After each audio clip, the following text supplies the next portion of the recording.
it's Megan Avery with Hip Stitch Academy, and today I'm going to talk to you about beginner sewing machines. I get questions about what sewing machines to buy almost daily, and I've written blog posts about it, but today I'm going to talk about it here a little bit. And I'm not going to tell you what machine to buy because machines change all the time. People have different budget constraints, but I am going to talk about some 3 features on the sewing machine that I feel are very important for beginner sewers. And I want to just back up a little bit. I have taught sewing for a long time in the sewing studio. When I first started out, I didn't have a lot of money to just go out and buy all of the same sewing machines, like the perfect sewing machine for beginners. I didn't have that luxury. And so I was using whatever I had, and it was obviously able to make it work. However, once I was able to sort of purchase sewing machines and start to get them to all be uniform, I noticed the rate at which people learned how to sew got a lot faster. And it was because of these 3 features that I think learning how to sew like this, it made it so much easier. So I'm going to talk about those 3 features. I do have a beginner-ish sewing machine behind me. This is a little bit on the higher end for a beginner model. I don't know how much this was, but I don't even think you could buy this sewing machine anymore. It's a few years old. And it has some, it has a ridiculous amount of stitches that you don't need, but it has the things on it that you do want to look for. And I'm going to pop up some sewing machines next to me to show you some of the ones that currently are out there at some different price points that you can purchase online. Obviously, it's a great experience to go into a sewing machine dealer and have them talk to you, but that's, I think, you're taking it to the next level. So this video, what I'm going to talk about are machines that you can purchase online that are going to be good for beginners and allow you to grow and have these 3 features that I'm going to talk about. The first thing I'm going to talk about is this little knob right here, and that is for speed control.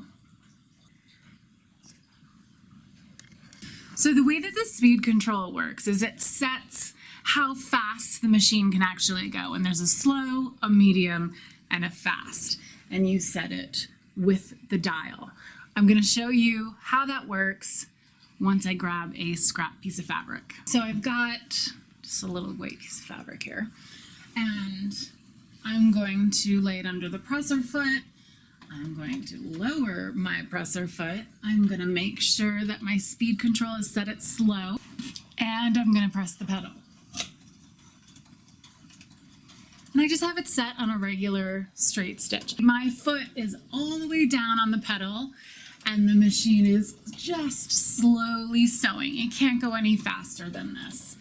This right here, for kids, beginners that are sewing, this feature right here is the thing that allowed me to sleep at night. Basically, when I was teaching studio full of 6-year-olds, we taught 6-year-olds how to sew. And obviously we're there and we're helping them and making sure everything goes okay. But this feature allowing you to sew that slow really helped little kids learn how to sew, learn how to control the sewing machine. So this is a feature that I can't live without. And I think that is an important one when you're looking for a beginner sewing machine, okay? Now, the second feature that I also can't live without when I'm teaching beginners how to sew, and I think that is really great for people learning on their own, is the machine that won't allow you to sew when the presser foot is up. So it sort of trains you.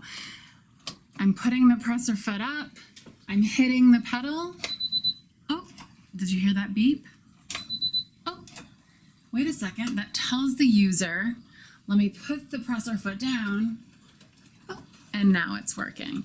And what that does is it stops the crazy bird's nest messes from happening. When you're first sewing and you forget to put the presser foot down, the machines that actually allow you to kind of like allow the sewing machine to move, it's not going to sew correctly, but it kind of lets it move and everything spins and the bobbin's winding and you just wind up with this giant thread mess. A machine that will not sew when the presser foot is up, key for a beginner. Now the third thing that I want to talk about is the machine that has a needle up button. When a sewing machine is going to, when it's done sewing and you're ready to take it off, you usually would turn this hand wheel towards you till the needle goes all the way up, then you lift the presser foot up and then you pull it off, right? But what happens when you only have the option to use the hand wheel to bring the needle up is some people don't realize and they don't bring it all the way up. And so if you're ever sewing and there's like four threads coming out of the sewing machine, or 5 or however many, it's probably because you haven't brought the needle all the way up. You've kind of stopped halfway. I mean, it's up enough that you can pull the fabric out, but it's not all the way up. So what I love about the needle up button is if you are training somebody who's new, get them to use that button because then it's all the way up and then you can always slide it off. I'm sewing, I'm sewing, I'm sewing, and then I'm done. Now this one, it ends in the fabric. So normally I would hit the needle up button, pull it off, lift the presser, do all the things to end what I'm doing. But if I bring it up, but I don't bring it up all the way, I lift up the presser foot, this is what happens. Like your needle's out, but it doesn't, like my needle's not in the fabric, but it's not allowing me to pull it off. And beginners go, what did I do wrong? Why can't I get it off? Although then if you go ahead and bring that needle all the way up, it pulls out beautifully. So the other feature that I just feel when you're teaching beginners or when you are a beginner sewer, if you get into the habit of you're sewing, you're done, you hit the needle up button, you lift the presser foot up, and you pull it off. So that's the other feature. So when you're looking for sewing machines, I want you to look for those things.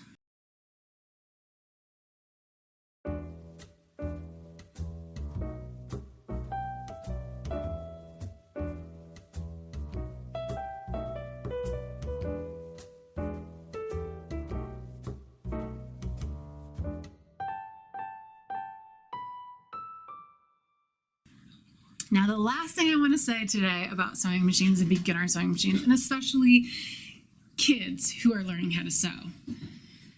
You may think I'm going to buy my child a kid's sewing machine. So I'm going to Google kids sewing machines, or I'm going to go on Amazon and search kids sewing machines. And you're going to get a bunch of sewing machines that are actual sewing machines, but they're considered kid sewing machines, and they're about $50.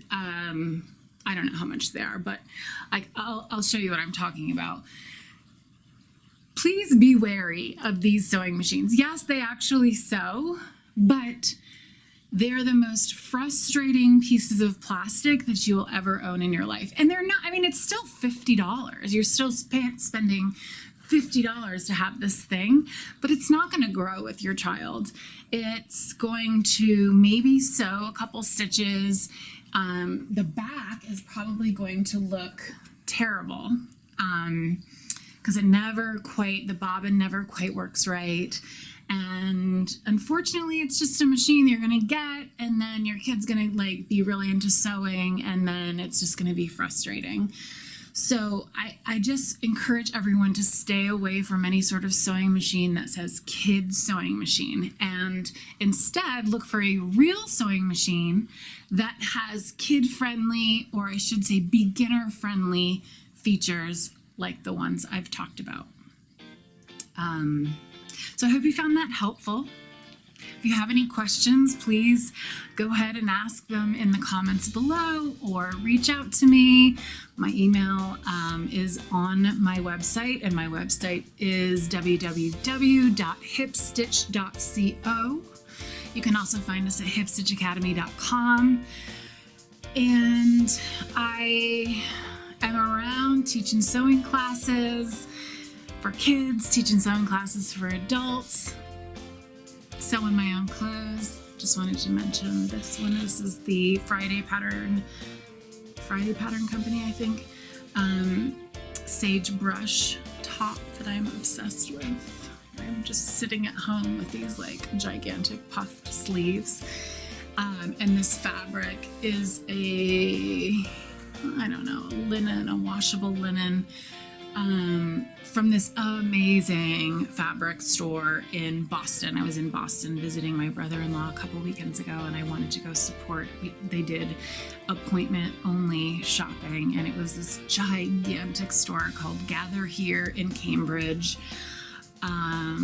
And I got this fabric. It was not intended to make this top, but it was actually intended for something else, but I've turned it into this top.